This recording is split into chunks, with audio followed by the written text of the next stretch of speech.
We begin with the latest jobs report released Friday. An eye-popping 257,000 private sector jobs were added in January. The unemployment rate went down to 8.3%, down from 8.5% in December.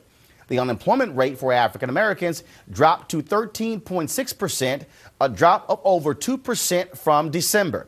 The big drop may have more to do with a new computation on total black population than such an actually large reduction. Joining us from Princeton, New Jersey to talk about that and more is former White House economic advisor and current economics and public affairs professor at Princeton University, Cecilia Rouse. Cecilia, welcome back to Washington Watch. Thank you very much. Happy to be here. All right, let's get right into these numbers. Clearly, 16 consecutive months of overall job growth in the country, down to 8.3%. How important is this? Is this a true sign that our economy is sluggish, but we're digging our way out of the rut that we saw take place in 2008 and 2009? I think this jobs report is definitely good news. If you had looked and read what analysts were expecting just yesterday, they were expecting that December was overly optimistic, and therefore we could expect that January would be even more disappointing. And so I think what this reflects is that we're seeing real recovery. As you mentioned, it's still a little bit more sluggish than we would hope or, really hope for. And I think there are still risks out there. But nonetheless, I think this is absolutely a good report. One of the things that jumps out, 50,000 of those jobs were in manufacturing. We've heard for so long that manufacturing jobs were going overseas. We were not going to see the kind of growth. And so how do you explain that? Are we seeing a resurgence in America of manufacturing jobs? Well, I think if you look at this employment report, there were gains. There were gains across many sectors. It was very broad-based, and I think what it suggests is that our economy is recovering wholesale. That also means manufacturing. Manufacturing had taken a very large decline in the recession, and I think many people forecasted that it would be coming back to some extent. And I think what this reflects is that our entire economy is beginning to heal and recover. Can you explain that 2% drop for African Americans in the unemployment rate? What does that actually mean?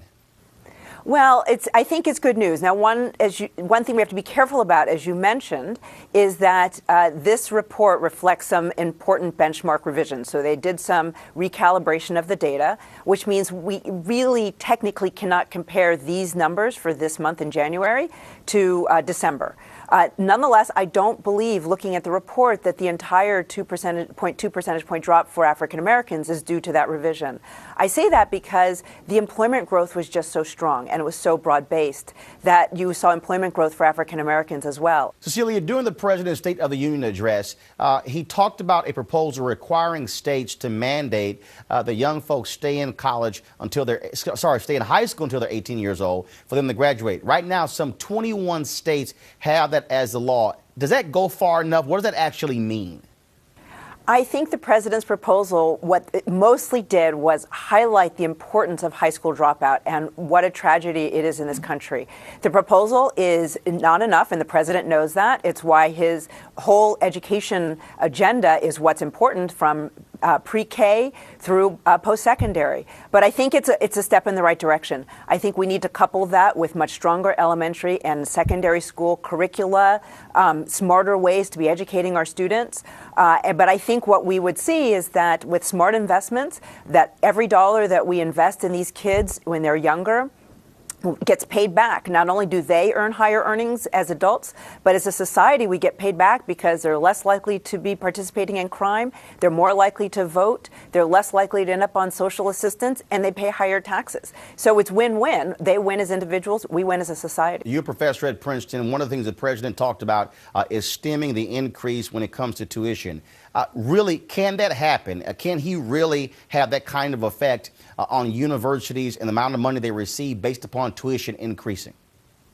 Well, I think what the president was highlighting is that tuition has been going up very rapidly, and that it's important that colleges and universities look carefully at how they're pricing and to make sure that the education they're providing is worth the dollar. So he's really calling for them to be trying to be efficient in their provision of higher education and to make it as affordable as possible for students, because we know just how important it is for those students in today's society. On Tuesday, when Mitt Romney won Florida in the GOP primary, this is what he had to say in his victory speech.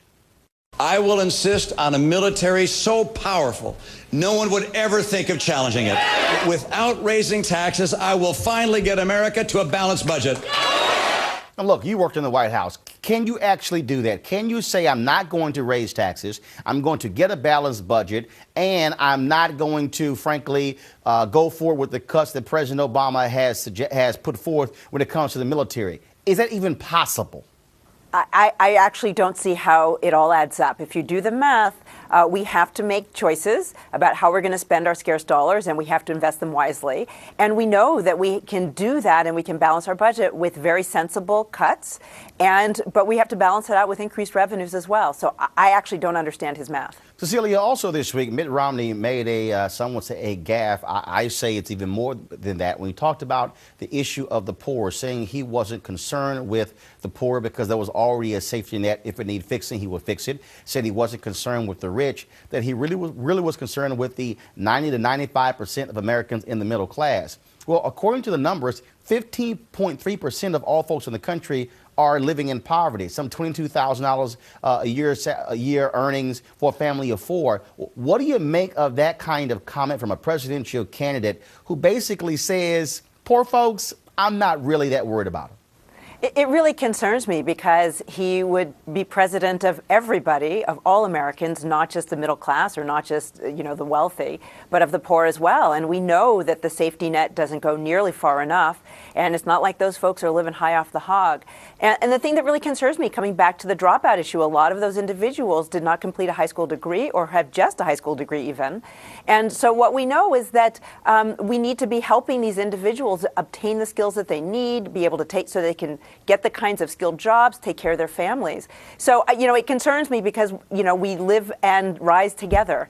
And I don't think one can just say that it's the middle class that's struggling the most. We're all struggling. We're just now recovering from this recession. Well, Cecilia, we certainly appreciate it, and we look forward to having you back on Washington Watch. Thank you, Roland.